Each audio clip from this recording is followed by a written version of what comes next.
যেই দরবারে গেলে রসুলের 10 বছরের রাজনীতি পাওয়া যায় না, ওটা শয়তানের দরবার।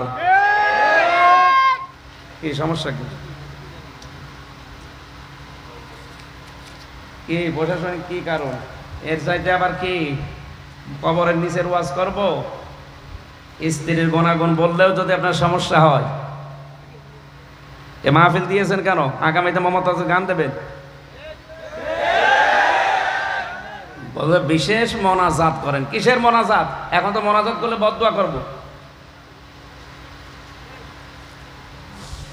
আমরা প্রশাসন এবং আইনের প্রতি শ্রদ্ধাশীল, দেশে যারা দায়িত্বে আছে তাদের প্রতি শ্রদ্ধাশীল। এর জন্য কি কি কি কারণে আপনি বন্ধ করে দিলেন আমি জানি না। আমি তো আর আবু জেহেল দেখি নাই। আমার তো মনে হয় কোরআনে কারিমের এই হেদায়েতমূলক কথাগুলো যারা বলতে দেয় না, আবু জেহেল যদি দেখতে চান ওই মানুষগুলোকে দেখে নেবেন। এরা মারা গেলে এদের জানাজা দেওয়া, কবরে দেওয়া বেকার হবে। সামনে বসা মুসলমান ভাইরা, পর্দার আড়ালের সম্মানিতা মা এবং বোনেরা, প্রশাসনের ভাইরা, প্রাণপ্রিয় চট্টগ্রামবাসী, দল মত নির্বিশেষে কোরআনের এই অনুষ্ঠানে যারা ইবাদত মনে করে এসেছি, খুশি হয়ে বলছি আলহামদুলিল্লাহ।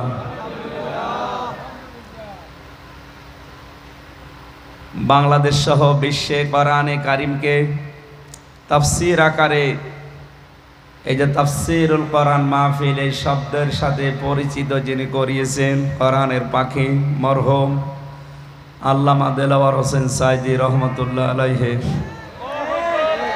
ওনার সর্বোচ্চ অনুষ্ঠানগুলো আমরা পেয়েছি রাত 10টা, 10:30টায় শেষ হয়ে যেত। আপনারা আবার কোন জামানায় আসলেন আমি তো জানি না। এখন বাজে রাত 12টা 4। একটা কথা হলো, দাওয়াত নেওয়ার সময় আমার খাতায় বললেন যে রাত 10টায় তুলবেন, 11:30 12টায় শেষ। এখন তো শেষ হয়ে যাওয়ার কথা।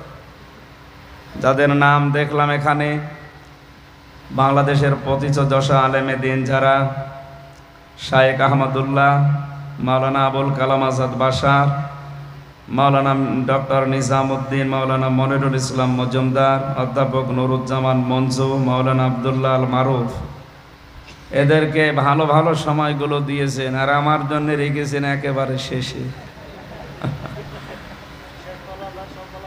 এখন তো ঘুমানোর সময়।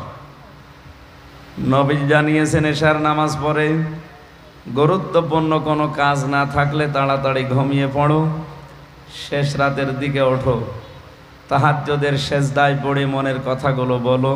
পৃথিবীর সবচাইতে মজাদার বিষয় তাহাজ্জুদের সেজদা। আমি 3টা বছর জেলখানায় ছিলাম, কিছুদিন আগে বের হয়েছি, আপনারা জানেন। এই 3 বছরের ভেতরে সবচাইতে বেশি আমার ভালো লেগেছে তাহাজ্জুদের এই সেজদায় 40-45 মিনিট একাধারে যেটা পড়ে থাকতাম, মনের কথাগুলো মাতৃভাষায় বাংলা ভাষায় আল্লাহকে বলতে পারতাম কেঁদে কেঁদে। আমার মনে হয় স্বামী স্ত্রীর ব্যবহারের চাইতে ওইটা আনন্দ লাগতো বেশি। ওই নিয়মটা এখন তো আমরা পাল্টিয়ে ফেলবো। এখন বাজে 12টা, কিছু কথা বলে মোনাজাত করতে বাজবে 1টা। আপনি বাড়ি যেয়ে ঘুমাবেন রাত 2টা 3টায়, উঠবেন কখন? ফজরের নামাজ শেষ পর্যন্ত কাজা হয়ে যাবে। মেহমান করে যখন সেই কুষ্টিয়া থেকে পর্যন্ত নিয়ে আসলেন, চট্টগ্রাম সহ বাংলাদেশের 64 জেলার যারা কোরআনে কারিমের পাগল মুসলমান যারা, তাদেরকে বলবো এই অনুষ্ঠানগুলো কোরআনের পাখি যেভাবে করতেন ওইভাবে আপনারা সাজাবেন। মাগরিব থেকে এশা পর্যন্ত একজন আলোচককে দিয়ে শেষ করে দেবেন, এশার নামাজ পড়েই তুলে দেবেন। 1-1.5 ঘন্টা যায় বলুক, অন্তত রাত 9টা 9:30টায় যেন অনুষ্ঠান শেষ হয়ে যায়। বাড়ি যেয়ে ঘুমিয়ে ওই রাতে তাহাজ্জুদের নামাজ পড়ে সকালে যেমন কর্মজীবনে যেতে পারে। আজকে যেটা করলেন এটা ঠিক হয়নি, আমার শরীরও এভাবে নষ্ট হয়ে যাবে।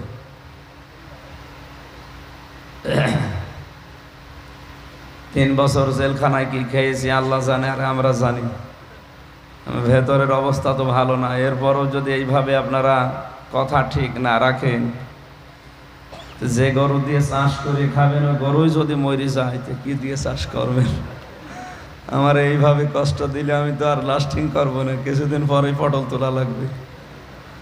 এখানে আশা করছি এগুলো আর করবেন না। আগামী থেকে কোনো অনুষ্ঠান করলে রাত সর্বোচ্চ 10টায় শেষ করে দেবেন। এর এত আলোচক রাখা আপনার দরকার কি? সর্বোচ্চ 2 জন করে রাখবেন। আমি কি বেশি বলে ফেললাম? এটাই আসল কথা। আপনি এখন রাত 12টার পরে দিচ্ছেন মানে এখন কি বলবো আমি? আমার নিজের তো ঘুম লাগছে।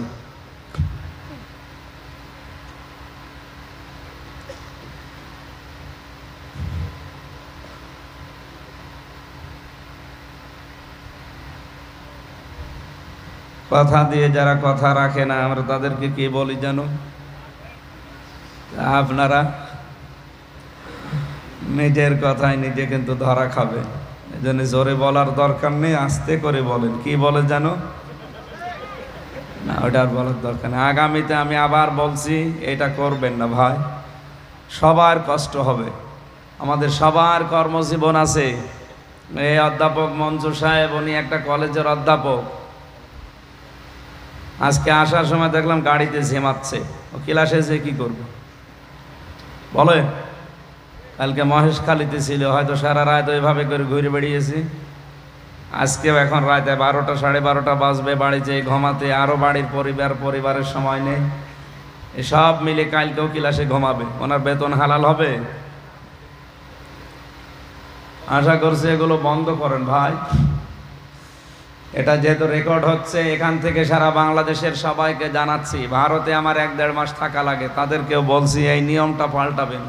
এখানে তো তাও রাত 12টা 1টা শেষ হচ্ছে, ওখানে সারা রাত। ভারতের কলকাতার মুর্শিদাবাদে একবার আমারে বলছে, হুজুর এশার নামাজ পড়ার পরে আপনি ঘুমান, আপনারে পরে তুলবো। ঘুম দিয়ে উঠে দেখি রাত 3টা বাজে। বলছে হুজুর চলেন মানে যে এখন কেন? হুজুর আপনারে আমরা সকাল সকাল তুলছি, যে যদি সকাল হয় তো বিকাল কখন? রাত বাজে এখন 3টা, আরো বলছে সকাল সকাল তুলছি। তার মানে ওরা আরো দেরি করে তুলত না। সবাইকে বলছি এই নিয়ম পাল্টাবেন। নবীজির কথা মতো যদি না চলে, তাহলে আপনার শরীরে বিভিন্ন রোগ বাসা বাঁধবে। বিশ্বনবী সারা জীবনে কোনোদিন তার গ্যাস্ট্রিক, আলসার, পেটের পীড়া এইগুলো কোনোদিন হয়নি। আমাদের এগুলো বেশি। কারণ কি? খাবারের ঠিক নেই আর ঘুমের ঠিক নেই। এই কারণে এই রোগগুলো দিন যত যাচ্ছে আমাদের বাড়ছে। যারা এতক্ষণ পর্যন্ত সে আসর থেকে কথা বলেছেন আমি দেখতে পাচ্ছি, জোহরের পর থেকে ভালো ভালো সময়গুলো ভাইরা আপনারা নিয়ে নিলেন আর আমারে দিলেন। এইভাবে আপনারা কি কাজটা ঠিক করলেন? ঠিক আছে, তারপরও আমার বড় ভাই সবার জন্য দোয়া করছি। ওয়ারাফা'না লাকা যিকরাক, আল্লাহ এদের মর্যাদার সম্মান দুনিয়া আখিরাতে আরো বাড়িয়ে দাও। বলেন আমিন। আমি সম্মান কামনা করেছি আলেমদের। কাদের? বলেন আলেম কারা? পৃথিবীতে যারা জ্ঞান অনুযায়ী আমল করে, নবীজির ভাষায় তারা আলেম। কি কথা বলেন না কেন? জ্ঞান অনুযায়ী আমল করা মানুষ আলেম এখন পৃথিবীতে কম না বেশি? না, দিন দিন আরো হারিয়ে যাচ্ছে। যে কয়েকজন করতো ওদেরকে আল্লাহ তুলে নিচ্ছে। কথা বলেন না কেন? নবীজি জানিয়েছিলেন ইন্তেকালের আগে যে কিয়ামতের আগে আল্লাহ পাক পৃথিবী থেকে ইলম তুলে নেবে। সাহাবা ইকরাম বললেন কিভাবে?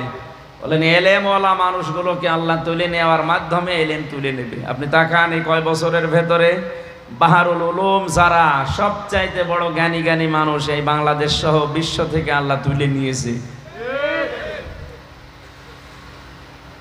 এজন্য জ্ঞান অনুযায়ী আমাদের যাদের আমল হচ্ছে না তাদেরকে আমরা আলেম বলিও না, আলেম মনেও করি না। কোরআনে কারীম জানিয়েছে ইন্নাল্লাযীনা ইয়াকতুমুনা মা আনজালাল্লাহু মিনাল কিতাবি ওয়া ইয়াশতারুনা বিহি সামানান কালীলা উলাইকা মা ইয়াকুলুনা ফি বুতুনিহিম ইল্লান নার ওয়ালা ইউকাল্লিমুহুমুল্লাহু ইয়াওমাল কিয়ামাতি ওয়ালা ইউযাক্কিহিম ওয়ালাহুম আযাবুন আলীম। জোরে বলেন আল্লাহু আকবার। সূরা বাকারা 2 নাম্বার পারার 5 নাম্বার পৃষ্ঠার 3 নাম্বার লাইনের 174 নাম্বার আয়াতে আছে। তাফসিরে ফি জিলালিল কোরআন সাজ্জাদ কুতুব এভাবে লিখেছেন, আল্লাহ পাক বলেন নিশ্চয় যে বা যারা একতম না কাতামা, একতম মানে গোপন করা, এটা মজারে বর্তমান ভবিষ্যৎ প্রেজেন্ট ফিউচার, এখন যারা করছে ভবিষ্যৎ বলতে কিয়ামত পর্যন্ত যারা করবে। মান সালাল্লাহু মিনাল কিতাব, আল্লাহ পাক এই কিতাবের ভেতরে যা নাজিল করেছেন সেই কথাগুলো, এটা গোপন করার দ্বারা ইহুদিরা খুশি হয়, খ্রিস্টানরা খুশি হয়, সর্বোপরি বাংলাদেশের নামধারী মুসলমান মুনাফিক যারা এরা খুশি হয়। এদেরকে খুশি করার জন্য কোরআনের সঠিক কথাগুলো দুনিয়ার কোন স্বার্থ পেয়ে যারা গোপন করে রাখে, আল্লাহ পাক বলেন এই গোপন করার দ্বারা তাদের হাদিয়া তোফা বেড়ে যায়, তাদের নজর নিয়াত যেটা ছিল তাদের ওইটা বেড়ে যায়, তাদের যেই জায়গা ছিল ওই জায়গা থেকে বাতিলরা আরো উপরে তুলে দেয়। আমার তো মনে হয় আয়াত পড়ার পরে ১৫০০ বছর আগে আল্লাহ যা যা বলেছেন বাংলাদেশে এখন খাপের খাপ মমতাজের বাপ মিলে যাচ্ছে। আপনি দেখেন আজ যারা কোরআনের কথাগুলো জানার পরেও গোপন করে রাখে, তারা যেখানে আছে এখান থেকে উপরে তুলে দেয় বাতিলরা। জেলা শহরের মসজিদে যদি ইমাম থাকে, যে ইমাম কোরআনের যত কথা গোপন করতে পারছে তাদেরকে আজ তত বড় জায়গায় দেওয়া হচ্ছে, তাদের বেতন, নজর নেওয়াজ, হাদিয়া তোফা সব বেড়ে যাচ্ছে দিন দিন। কোরআনের ভাষায় আল্লাহ পাক বলেন এই যে বেতন, নজর নেওয়াজ যেগুলো বাড়ে এগুলো একটাও কিন্তু ঠিক না, এগুলো সব জাহান্নামের আগুন। সবচাইতে বড় ক্ষতি হবে ওই মানুষগুলোর সাথে আল্লাহ কিয়ামতে কথা বলবেন না এবং তাদেরকে পবিত্র করবেন না। বলেন নাউজুবিল্লাহ। চট্টগ্রামবাসী ৪৮,০০০-এর উপরে এই দেশে এখন পীর। অধিকাংশ দরবারে গেলে আমার যতটুকু বাস্তবতায় ধারণা আছে, অধিকাংশ পীরের দরবারে গেলে সেখানে ইসলামী রাজনীতির কোনো কথা পাওয়া যায় না। বলে এটা রাজনীতি মুক্ত দরবার। বলেন নাউজুবিল্লাহ। যেই দরবারে গেলে রসুলের ১০ বছরের রাজনীতি পাওয়া যায় না, ওটা শয়তানের দরবার। ৪৮,০০০-এর ভেতরে আমার মনে হয় প্রায় সবই এখন এইটা। অনেকে রাজনীতি এটা কোরআনের যেটা আছে এটাকে হারাম মনে করে ফতোয়াও দিচ্ছে। এর দ্বারা তারা বাতিলের কাছে নজর নেয়াজ পাচ্ছে, পদ পদবি পাচ্ছে, বিভিন্ন চেয়ার পর্যন্ত পেয়ে যাচ্ছে। কথা বলেন না কেন? এই চট্টগ্রামে নেই? হ্যাঁ, নাম ধরা লাগবে। এগুলোর দ্বারা আপনি টাকা পয়সা, অর্থ সম্পদ, পদ পদবি, চেয়ার যা কামাই করছেন, আল্লাহর ভাষায় সব জাহান্নামের আগুন। এখন যদি বলেন ওরা জানে না, হ্যাঁ জানে, ওর চাইতে শয়তান আরো বেশি জানতো। এই কথা বলেন না কেন? ওর জ্ঞান আর কতটুকু আছে? শয়তানের জ্ঞান ওর চাইতে 1000 গুণ বেশি ছিল। ও জ্ঞানের ওপরে আমল না করার কারণে মারদুদ হয়ে গেছে, শয়তান হয়ে গেছে। আজ বিশ্বে যারা কোরআনে কারিমের জ্ঞান পাওয়ার পরে যারা দুনিয়ার স্বার্থে পেয়ে আমল করে না, ওগুলো শয়তানের চাইতেও খারাপ। কারণ ওর পেটে এখন যা গিয়েছে, এই মাগরিবের পরে খাবার খেয়েছে, ওটা জাহান্নামের আগুন। আপনি বলতে পারেন না দেখলাম সাগরের মাছ দিয়ে খাবার খেয়েছে, কে বলেছে ওটা সাগরের মাছ? উলাইকা মা ইয়াকুলুনা ফি বুতুনিহিম ইল্লান নার। আল্লাহ বলেন পেটে যা দিয়েছে জাহান্নামের আগুন ছাড়া আর কিছু না। এই আয়াত তো আমি বানালাম। বলেন, আপনি যদি এই কথা শোনার পরে যদি আপনাকে শত্রু মনে করেন, আমাকে না, আপনাকে আমি বাঁচার জন্য বললাম। শয়তান আপনাকে দখল করে ফেলেছে, আপনি টের পাচ্ছেন না। আপনি এখন ফিরে আসেন, ঘর যখন কেটে যাবে তখন টের পাবেন। অধ্যাপক মঞ্জু সাহেব এখন যদি বাড়িতে যাওয়ার পরে ওনার স্ত্রী ওনারে গালি দেয়, শুয়োরের বাচ্চা, আর ভালো লাগবে? এক কথা বলে না কেন? ওনার রাগ হবে না? না রাগ হবে মানে না, রাগ হবে না। ওনার যদি জ্ঞান থাকে উনি চিন্তা করবে আমার শিক্ষিতা বউ, ধার্মিক বউ, ভালো বংশের মেয়ে কোনোদিন আমার মুখের ওপরে চোখ তুলে কথা বলে না, আর আজকে সালাম দেওয়ার পরে আমারে কুকুরের বাচ্চা, শুকুরের বাচ্চা বলে গালি দিচ্ছে। অবশ্যই আমার বউরে ভূতে ধরেছে। কিসে ধরেছে? এরে জিনে ধরেছে, ভূতে ধরেছে, পরিতে ধরেছে। তাছাড়া স্বাভাবিক থাকলে তো আমারে গালি দেওয়ার কথা না। কোরআনের কথা শোনার পরে যার চরিত্রের সাথে মিলে যায়, এখন যদি লোকটা আল্লাহর উপরে রাগ না করে হামজার উপরে রাগ করে, বুঝতে হবে ওর স্বাভাবিক নেই, ওরে শয়তান দখল করে ফেলেছে।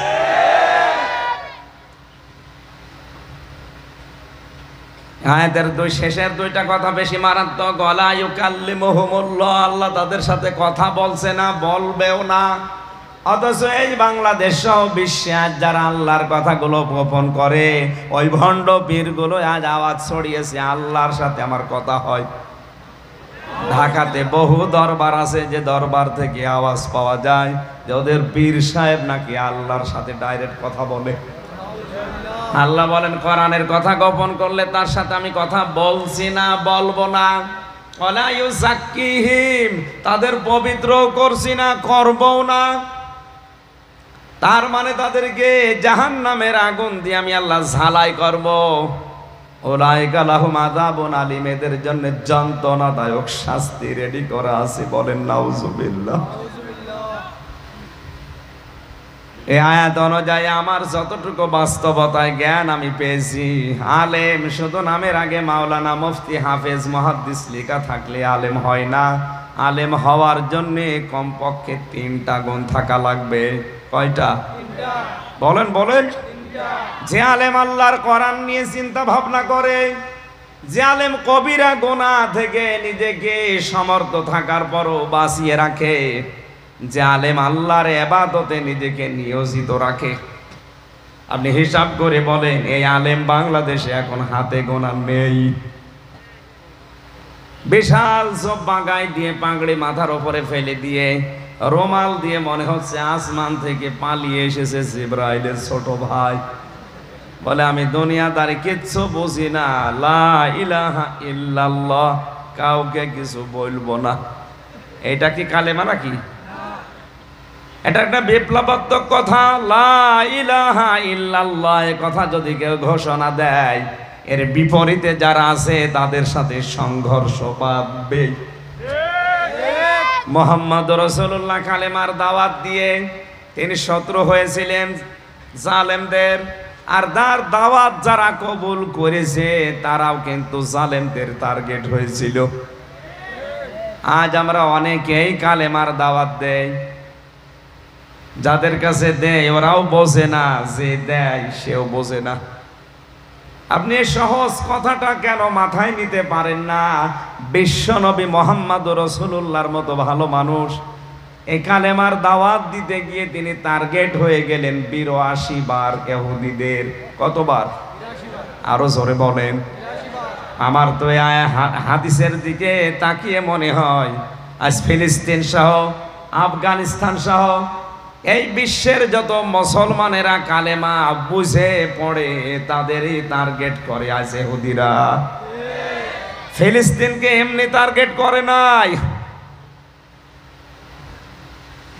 82 বার যদি বিশ্ব নবীকে ওরা জীবিত অবস্থায় মেরে ফেলার জন্য টার্গেট নেয়, এমনকি মারা যাওয়ার পরেও তাকে কবর থেকে তুলে নেওয়ার জন্য ষড়যন্ত্র করেছিল। তাহলে আজও বিশ্বে যারা সত্যি নবীর মতো কালেমার কথা বলে, কালেমা পড়ে, তাদেরও বিরুদ্ধে ষড়যন্ত্র ইহুদি আর খ্রিস্টানরা করবে। আমেরিকার সুরটা একটু নরম দেখে অনেকে বিভ্রান্ত হচ্ছে। না, ইহুদি খ্রিস্টান বৌদ্ধ হিন্দু মাজুসি শুধু মুসলমান বাদ দিয়ে ৪৫০০ জাতি এখন দুনিয়ায়, সব ওরা এক। কোরআনে কারিমে আল্লাহ পররাষ্ট্র নীতির আয়াত দিয়েছেন, ইয়া আইয়ুহাল্লাযীনা আমানু লা তাত্তাখিযুল ইয়াহুদা ওয়ান নাসারা আউলিয়া বা'দুহুম আউলিয়াউ বা'দ। খুব ভালো করে শোনেন, হয়তো আয়াতটা এভাবে শোনেননি। আলেম যারা আছে তাদেরকে বলছি, ওহে যারা ঈমানের দাবি করো, এটা সূরা মায়েদার ৫১ নম্বর আয়াত, তাদেরকে বলছি লা তাত্তাখিযুল ইয়াহুদা ওয়ান নাসারা আউলিয়া, ইহুদি আর নাসারাদেরকে তোমরা কখনো বন্ধু হিসাবে গ্রহণ করবা না। এই আয়াতটা কার? বলেন বলেন। আয়াতের পরবর্তী শব্দ কি? বা'দুহুম আউলিয়াউ বা'দ, যখন তারা একে অপরের বন্ধু। পররাষ্ট্রনীতির এই আয়াতটা আল্লাহ এমনিতে নাযিল করেন নাই। বিশ্বে টিকে থাকতে হলে, বিশ্বে চলতে হলে পররাষ্ট্রনীতি এটা একটা ইবাদত, এটা আপনার লাগবে। ইহুদি খ্রিস্টান বৌদ্ধ হিন্দু যারা আছে তারা যদি একে অপরের বন্ধু হয়ে কাজ করে, তখন আর তাদের সাথে মিল মহব্বত দিয়ে চলা যাবে না। আজ ইহুদিরা খ্রিস্টানদের বন্ধু, খ্রিস্টানরা হিন্দুদের বন্ধু, হিন্দুরা বৌদ্ধদের বন্ধু। আপনি কি মনে করছেন চীন রাশিয়া আমেরিকার সাথে দ্বন্দ্ব? এটা তো মুখে মুখে, ভেতরে ওদের সব এক, মুসলমান টাইট করার জন্য। আজ ফিলিস্তিনের পক্ষে শুধু মুসলমানেরা বাদ দিয়ে কেউ কথা বলছে না, অথচ তারাও তো মানুষ। আমি যেটা বোঝাতে চাচ্ছিলাম, কালেমা হচ্ছে বিপ্লবাত্মক একটা বাক্য। এ বাক্য বলতে গেলে এর বিরুদ্ধে যারা আছে অবশ্যই তাদের সাথে সংঘাত হবে, মাস্ট বি। আল্লাহ আমাদেরকে কালেমা সাজ্জেদ কুতুবের মতো বোঝার তৌফিক দিন, বলেন আমিন। তাকে ফাঁসির আসামি যখন করা হয়েছে, ফাঁসি দেওয়ার আগে জেলখানার যিনি ইমাম থাকে, খতিব থাকে, উনি এসে কালেমা পড়াবে। ডাক দিয়ে বললেন, আল্লাহর বান্দা, এই কালেমাটার দাওয়াত দিতে গিয়ে আজ আমার ফাঁসির রায় দিয়েছে, এখনই আমাকে মেরে ফেলবে। আর এই কালেমা পড়ি আপনি বেতন পাবেন, নজর পাবেন, নিয়াজ পাবেন, আপনার মর্যাদা আরো বাড়বে রাষ্ট্রে। সুতরাং আপনি ভালো করে শুনে নেন, আপনার কালেমা আর আমার কালেমা কখনো এক না।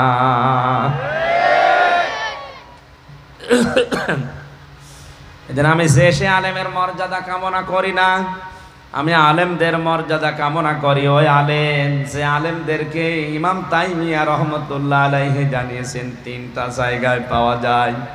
1 নম্বরে মাটির নিচে, 2 নম্বরে জিহাদের ময়দানে, 3 নম্বরে জালেমের জেলখানায়। আল্লাহ আলেমদের মর্যাদা তুমি সত্যিই বাড়িয়ে দাও, হাক্কানি আলেমদের, বলেন আমিন।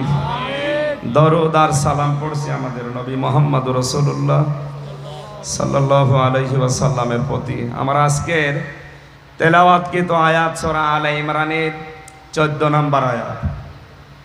এখানে মহান আল্লাহ আমাদেরকে কিছু জিনিসের প্রতি আকর্ষণ তৈরি করে দিয়েছেন। যেহেতু তাফসীরুল কোরআন মাহফিল লেখা, জোহরের পর থেকে যত মানুষের নাম দেখলাম তাফসীর আকারেই হয়তো তারা কথা বলেছে, মূল কথা আপনারা শুনে ফেলেছেন। আমি তো ছোট মানুষ, যতটুকু পারি আয়াতের উপরে আমার যতটুকু স্টাডি আছে, পড়াশোনা আছে, তাফসীর আকারে আমি বলার চেষ্টা করব ইনশাআল্লাহ। শয়তান যদি আশপাশে থাকে তাকে যেন আমরা তাড়াতে পারি। শয়তান তাড়ানোর দোয়া আগে পড়ে, আউযু বিল্লাহি মিনাশ শাইতানির রাজিম, বিসমিল্লাহির রহমানির রহিম।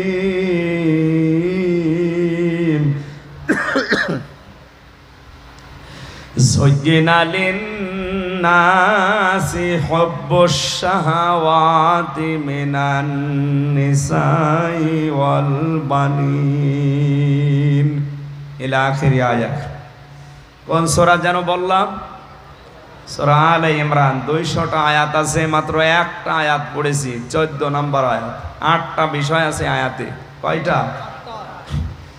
আল্লাহ পাক বলেন আকর্ষণীয় করিয়ে দিয়েছি, শোভন করে দিয়েছি, মায়া মহাব্বত ভালোবাসা তৈরি করে দিয়েছি 8টা জিনিসের উপরে।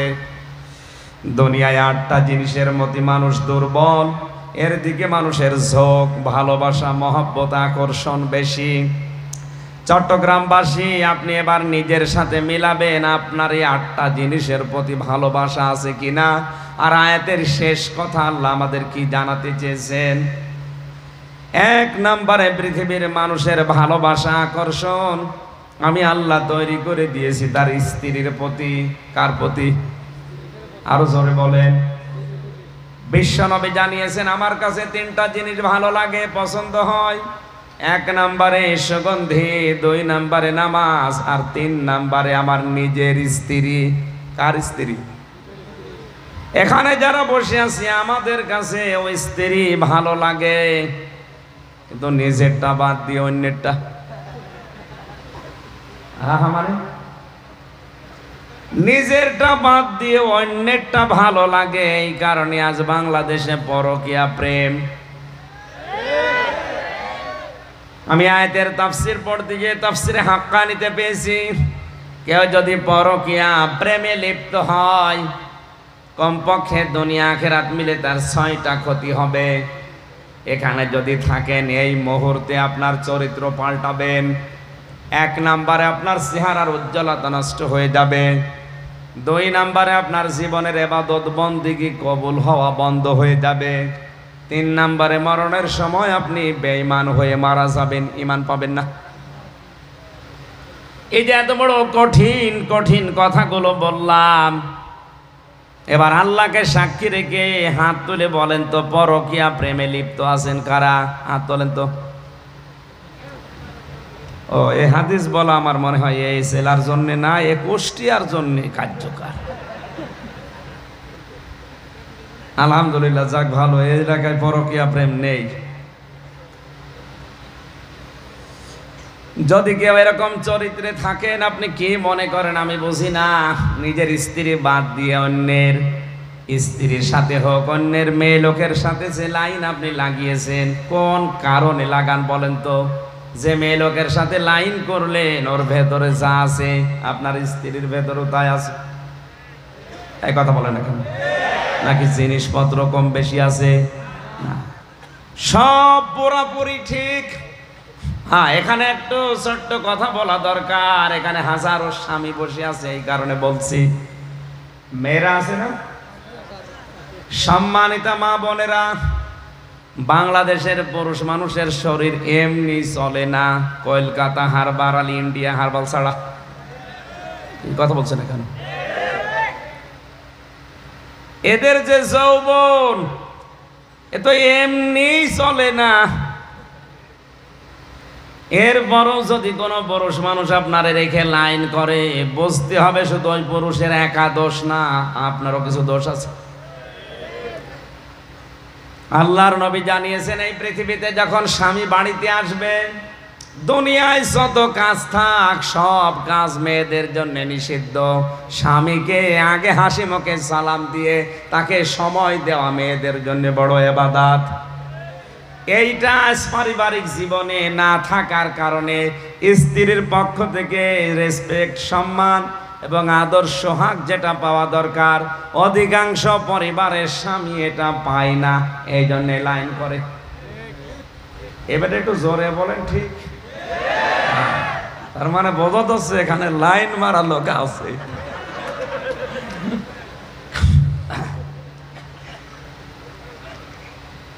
আল্লাহর নবী জানিয়েছেন পৃথিবীতে আমার কাছে স্ত্রী ভালো লাগতো, আমাদের কাছেও ভালো লাগছে, কিন্তু স্ত্রী তৈরি হওয়ার আগে যে 4টা বিষয় খেয়াল করা দরকার, এখানে অধিকাংশ মানুষ ওগুলো খেয়াল করছি না। এই যে লোকটা বসে আছে, বিয়ে করার পরে 10 বছর পার হয়ে গেছে, হয়তো এখন উনি বউ পাল্টাতে পারবে, কিন্তু সন্তান হয়ে গেছে 2-3টা। বলেন তো তারা তাদের মা পাল্টাতে পারবে? আরো আসতে বলেন। এই জন্য উনি সহ যত মানুষ এখানে আমরা আছি, বিয়ে করার আগে অবশ্যই সন্তানের মা কে হবে তার গুণাগুণ 4টা দেখে নেওয়া দরকার। 1 নম্বরে তার বংশ দেখতে হবে, 2 নম্বরে তার সৌন্দর্য, 3 নম্বরে তার সম্পদ, 4 নম্বরে দেখা লাগবে আল্লাহওয়ালা দিনদারিত্ব। অথচ আজকে বাংলাদেশ সহ অধিকাংশ মুসলিম দেশে মুসলমানদের বিয়ে শুরু হয় হারাম কাজ দিয়ে। মেয়ে দেখতে যাচ্ছে ছেলের দোলা ভাই আর বাবা, যে বিয়ে করবে যে ছাড়া দোলা ভাই আর বাবার জন্য দেখা ওই মেয়েকে যায় যাচ্ছে। আরো আসতে বলেন। অনেক জায়গায় দেখা যায় দোলা ভাই আর বাবা মিলে দেখতে গেছে, বাবার পছন্দ হয়ে গেছে, ছেলে বাদ দিয়ে নিজেই বিয়ে করে ফেলেছে। আর ওই মেয়েটা কবুল বলার আগে তো বাবার জন্যেও তা, দোলা ভাইয়ের জন্যেও তা, ওই ছেলের জন্যেও তা। কথা বলেন না কেন? আপনি হারাম কাজ দিয়ে শুরু করলেন কোন কারণে? এরপর সন্তান জন্ম দেওয়ার সময় যেটা করা লাগে ওইটা অধিকাংশ মানুষের আমার মনে হয় ওর দোয়ায় জানা নেই। রংপুরে এক মাহফিলে গিয়েছিলাম, এক মুরব্বি এসে বলছে, হুজুর আসসালামু আলাইকুম। চেহারা দেখে তো মনে হচ্ছে অনেক বয়স, কি ছেলে মেয়ে আছে আপনার? হ্যাঁ। কয়টা? 9টা। 9টা ছেলে মেয়ে হয়ে গেছে। দাদা বলে আগে ডাকলাম, বললাম দাদা সন্তান জন্ম দেওয়ার সময় একটা দোয়া পড়া লাগে, একটু বলেন দেখি। বলছো হুজুর দোয়া এখনো পড়া হয়নি। তো ও দোয়া এখনো পড়েননি, 9টা জন্ম দিয়েছেন, আবার কবে পড়বেন? অথচ ওই দোয়ার ভেতরে মারাত্মক 2টা কথা আল্লাহকে বলা হয়, বিসমিল্লাহি, আমি আল্লাহর নামে আরম্ভ করছি আজকের এই বাসর রাত, আজকের এই সংসার। আল্লাহুম্মা জান্নিবিনা শাইতান ও জান্নিবিশ শাইতান মা রাযাকতানা, আমি এবং আমার স্ত্রী 2 জনের শয়তান থেকে আল্লাহর আশ্রয় চাই, এবং আমাদেরকে রিজিক হিসাবে আল্লাহ তুমি যা দেবে সন্তান আদি ওগুলো যেন শয়তান থেকে নিরাপদ থাকে, মুক্ত থাকে। এই দোয়াটা আপনি কি খেলা সূরা মনে করেন? নবীজি নিজে শিখিয়েছেন এটা। আজ আমাদের স্ত্রীগুলো যে 4টা গুণ দেখে বিয়ে করার দরকার ছিল, প্রথম 3টা হয়তো অনেকেই দেখে, হ্যাঁ বংশ দেখে, তার সৌন্দর্য দেখে, তার সম্পদ দেখে। 4 নাম্বার যেটা না দেখলে হবেই না, সেইটা আমার দেখার ভেতরে নেই। এই জন্য অধিকাংশ পরিবারে আজ জান্নাতের কাঙ্ক্ষিত সুখ নেই। পরিবারগুলো আজ জাহান্নামের অগ্নিকুণ্ডে, মনে হচ্ছে অগ্নিকুণ্ড জ্বলছে, জাহান্নামের আগুন জ্বলছে। এখানে একটা দোয়া শেখাই, আমি স্বামী, প্রত্যেকে স্বামী যারা আছেন তারা দোয়া করবেন, রব্বানা হাবলানা মিন আজওয়াজিনা ওয়া যুররিয়াতিনা কুররাতা আ'য়ুনি ওয়াজআলনা লিল মুত্তাকিনা ইমামা। স্ত্রীর প্রতি মহব্বত, ভালোবাসা, আকর্ষণ, এটা আমার আল্লাহ যেহেতু তৈরি করে দিয়েছে, এখান থেকে আপনি 100 ভাগ মুক্ত থাকতে পারবেন না। কিন্তু সাবধান, এদের পেছনে থাকতে গিয়ে যেন আপনার বিশাল জীবন আখিরাত নষ্ট হয়ে না যায়। এই জন্যে তাফসীর মাহফিলের আয়োজন। সূরা মুনাফিকুনের 9 নাম্বার আয়াতে আমার আল্লাহ আমাদেরকে সতর্ক করছেন ভালোবেসে, ইয়া আইয়ুহাল্লাযীনা আমানু লা তুলহিকুম আমওয়ালুকুম ওয়ালা আওলাদুকুম আন যিকিরিল্লাহ ওয়া মান ইয়াফআল যালিকা ফাউলাইকা হুমুল খাসিরুন। ওহে যারা ঈমানের দাবি করো, আমি তাফসীরে আয়াতটা পড়তে গিয়ে দেখেছি 89 বার কোরআনে আল্লাহ এই শব্দটা দিয়েছেন। কতবার? মুফাসসির লিখেছেন আল্লাহ পাক যখন এই আয়াত দিয়ে মানুষকে ডাকেন, বিশেষ করে ঈমানদারকে, তখন তার কুদরতি হাত এভাবে উঁচা করে ডাকেন, ইয়া আইয়ুহাল্লাযীনা আমানু। জোরে বলেন সুবহানাল্লাহ। ডাক দেন মায়া দিয়ে, মহব্বত দিয়ে। লা তুলহিকুম আমওয়ালুকুম ওয়ালা আওলাদুকুম, হালাক হয়ে যেও না, গাফেল হয়ে যেও না, উদাসীন হয়ে যেও না। ধ্বংস হয়ে যেও না। তোমাদের সম্পদ আদি আর সন্তান আদির পেছনে পড়ে আমি আল্লাহর জিকির থেকে, এখানে আং জিকিরিল্লাহ আই আন আমরিল্লাহ, আল্লাহর আদেশ থেকে।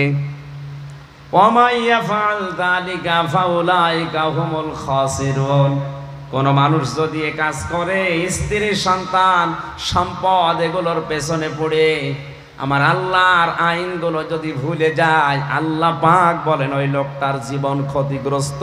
বলেন নাউজুবিল্লাহ। এই আয়াতটার সাথে আমি বাংলাদেশ এবং বিশ্বের অন্যান্য মুসলিম অনেকগুলো দেশের সাথে মিলিয়ে মিল পাই না। আমি রিমান্ডে যখন ছিলাম, আমি নাম নিলাম না, এক হিন্দু অফিসার আমারে, উনি বলছিল আমি মিশন ওমানে ছিলাম, 2 বছর ওখানে আমি ছিলাম, যে হোটেলে খাবার খেতাম, খুব ভালো করে মিলাবেন, 2টা বছর আমি ওই হোটেলে খাবার খাই, ওদের ভাষা আমার আয়ত্ত হয়ে গেছে। এই 2টা বছরের ভেতরে দেখলাম ওই দোকানে যে খাবার দিয়ে যায়, পানি দিয়ে যায়, তরকারি দিয়ে যায়, ওই ছেলেটা হচ্ছে দোকানদারের ছোট ছেলে। দোকানদার বসে ক্যাশ কাউন্টারে বসে টাকা গুনতেছে, আর ওই ছেলেটা সারাদিন ডিউটি করে, ওই কাজ করে, পানি দেয়, তরকারি দেয়, ভাত দেয়, এভাবে করে। ওনার একদিন জিজ্ঞাসা করলাম, আপনার নিজের ছেলে, আপনি এত বড় দোকানের মালিক, এত টাকা পয়সা, আপনার ছেলেটাকে ভালোভাবে লেখাপড়া করি একটা ভালো জায়গায় তুলে দিতে পারেননি? লোকটা ওনার ভাষা দিয়ে আমারে বুঝিয়েছে। কোরআনের একটা আয়াত পড়ে, সূরা তাগাবুনের 14 নম্বর 15 নম্বর আয়াত, ইয়া আইয়ুহাল্লাযীনা আমানু ইন্না মিন আজওয়াজিকুম ওয়া আওলাদিকুম আদুওয়াল লাকুম ফাহযারুহুম, ইলা আখিরি আয়াত। আমি সহ এখানে যত মানুষ বসে আছি সবার জন্য ওই হিন্দু অফিসারের কথাটা মনের ভেতরে লাগবে, আপনি ভালো করে শোনেন। উনি আমারে বলছিলেন, ওই যে ওমানের ওই দোকানদার আমাকে বলছে, আপনি কোন দেশে বাড়ি আমি জানি না, আপনি জাতিতে কি আমি তাও জানি না, কোরআনের যে আয়াত পড়লাম আপনি কি বুঝেছেন? ও হিন্দু বেটা, ওর কোরআনের অনেকগুলো আয়াত দেখলাম ওর মুখস্থ আছে, আমি তো নিজে হাফেজ। ও যে সমস্ত আয়াতগুলো বলছিল আমি থ হয়ে গেছি রিমান্ডে, কি বলে এটা হিন্দু মানুষ।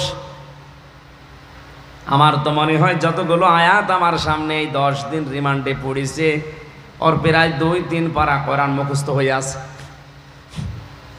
আমারে বলছে, হুজুর এই দুয়াটা, এই আয়াতটা যখন পড়েছে সূরা তাগাবুনের 14 এবং 15 নম্বর আয়াত আমারে শোনালো। আমি তো বাংলায় পড়েছি, আমি বুঝে ফেলেছি উনি আমারে কি বলতে চাই। দোকানদার আমাকে বলতে চেয়েছে, হে আল্লাহর বান্দা, আল্লাহ পাক আমাকে কোরআনে কারিমে জানিয়েছে অবশ্যই তোমাদের স্ত্রী, তোমাদের সন্তান তোমাদের মাঝে মাঝে তোমাদের জন্য শত্রু হয়ে দাঁড়াবে, সুতরাং তাদের সম্পর্কে সতর্ক থাকবা। এটা আমার সন্তানের প্রতি আমার কিছু দায়িত্ব আছে।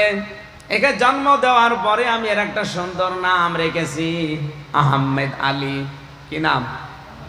এর নাম রেখেছি আহমেদ আলী। 2 নাম্বার, একে যতটুকু পারি আমি দিনের শিক্ষা দিয়েছি। হ্যাঁ, ইসলাম মানতে গিয়ে যতটুকু দিন জানা লাগে ও জানে। 3 নাম্বার, ওর একটা কর্মজীবন তৈরি করে দেওয়া দরকার, হালাল। আমার যতটুকু সামর্থ্য ছিল আমি তৈরি করে দিয়েছি। তাই বলে তো আমি ওর জন্য ঘুষ দিয়ে বড় জায়গায় চাকরি দিয়ে আমার আখেরাত নষ্ট করতে পারি না। এরকম বাবা দেশে নেই।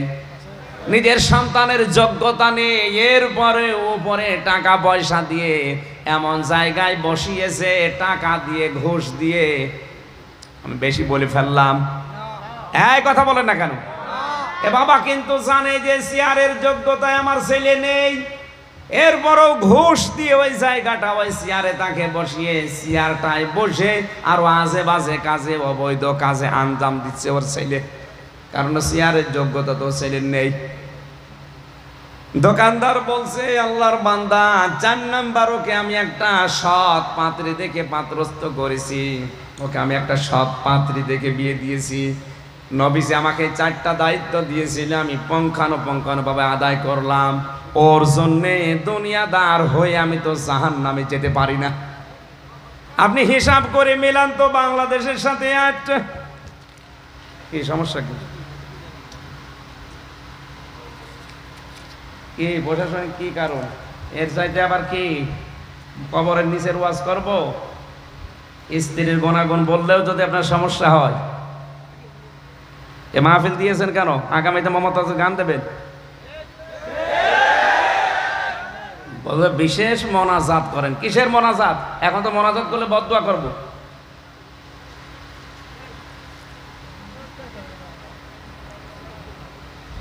খেলা করার জন্য সম্মানিত ভাইরা, আমরা যে 8টা গুণ বলার জন্য বসেছিলাম, আমি তাফসীর আকারে এই কথা বলছিলাম ইবনে কাসির থেকে, নাকি বানিয়ে বানিয়ে বলছি? অন্যান্য দেশের মুসলিমদের সন্তানাদি আর স্ত্রীর প্রতি যে দায়িত্ব কোরআন দিয়ে তারা যেভাবে বুঝেছে, আমাদের ওইভাবে বোঝা সম্ভব হচ্ছে না। আমরা আকর্ষণীয় মনে করে তাদের কারণে আজ আখিরাত ধ্বংস করে ফেলছি। আল্লাহ আমাদেরকে সূরা আলে ইমরানের 14 নম্বর আয়াতটা বোঝার তৌফিক দিন না।